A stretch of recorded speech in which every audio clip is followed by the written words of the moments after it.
Hello everyone, Happy New Year. In this video, we are going to learn about support vector machine via Python. First, I will tell you about the support vector machine, that is SVM. It is one of the most popular supervised learning algorithm which is used for classification as well as regression problem. However, primarily it is used for classification problem in machine learning. The goal of SVM algorithm is to create the best line, or we can say that decision boundary, that can segregate n-dimensional space into classes so that we can easily put the new data point in the correct category in the future. This best decision boundary is called hyperplane. SVM chooses the extreme point, or we can say that vectors that help in creating the hyperplane. These extreme cases are called as support vector, and hence algorithm is termed as support vector machine. SVM can be of two types: linear SVM or non-linear SVM. Linear SVM, it is used for linearly separable data. Linearly separable data means if a data set can be classified into two classes by using a single straight line, then such data is termed as linearly separable data, and its classifier is used called as linear SVM classifier.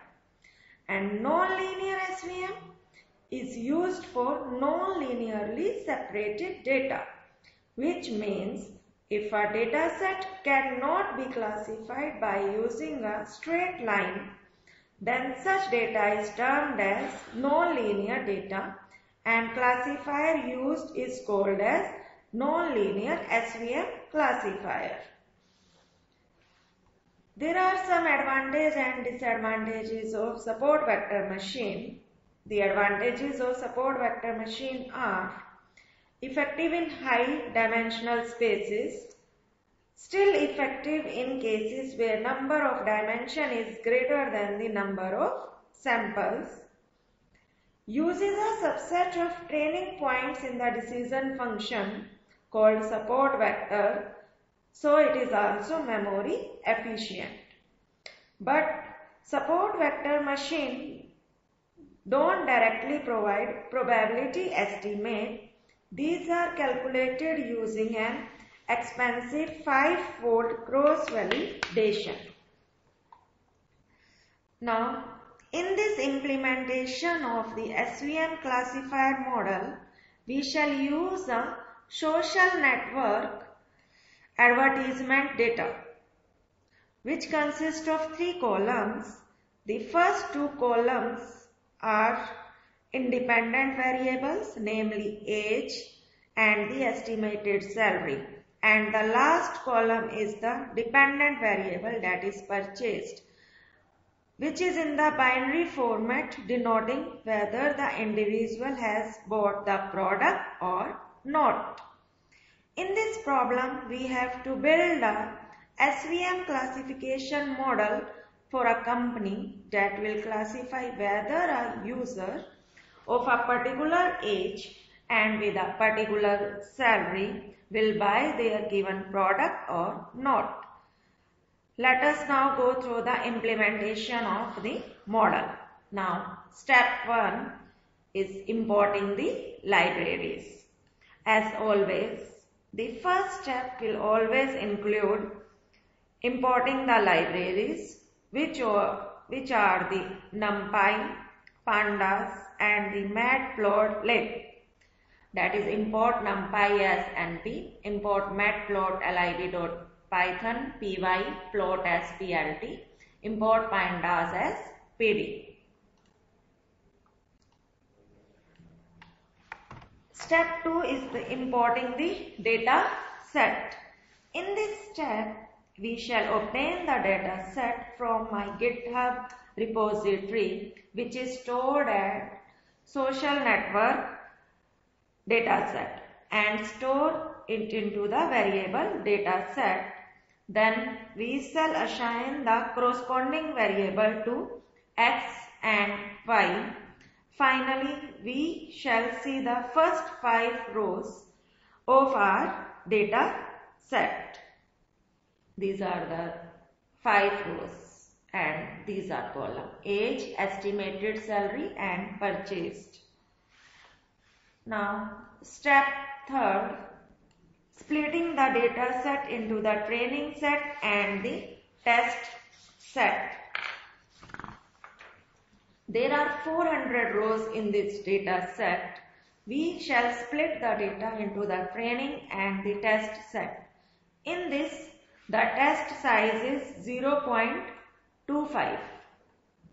It denotes that 25% of the data will be kept as the test set and the remaining 75% will be used for training as the training set.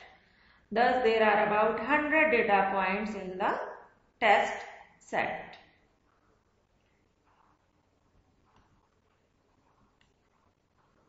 Step 4, that is feature scaling. This step of feature scaling is an additional step that can increase the speed of the program as we scale down the value of x to a smaller range. In this, we scale down both the xtrain and the xtest to a small range of -2 to +2.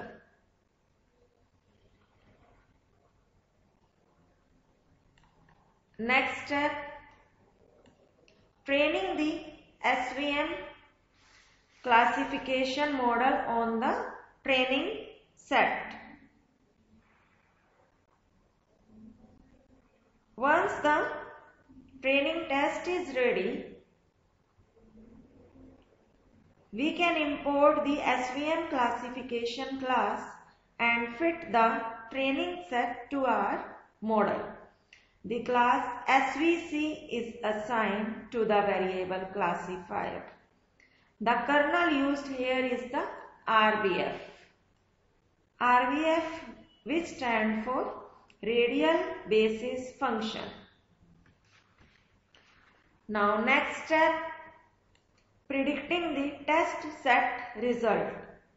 In this step, the classifier.predict function is used to predict the value for the test set and the values are stored to the variable yPredict and the run it and the output will be this. Next step, confusion matrix and accuracy. This is a step that is mostly used in classification technique. In this, we see the accuracy of the trained model and plot the confusion matrix. Confusion matrix is a table that is used to show the number of correct and incorrect prediction on a classification problem when the real values of the test set are known.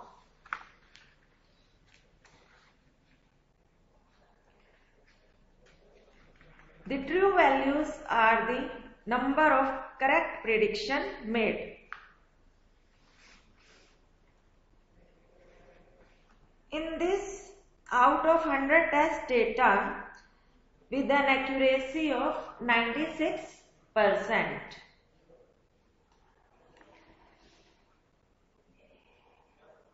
Comparing the real values with predicted values. In this step, a pandas data frame is created to compare the classified values of both the original test set, that is y_test, and the predicted result, that is y_predict, PRED.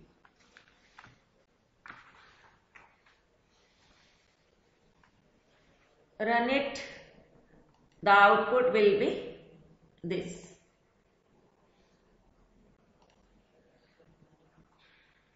visualizing the result. In this last step, we visualize the result of the SVM classification model on a graph that is plotted along with the two regions.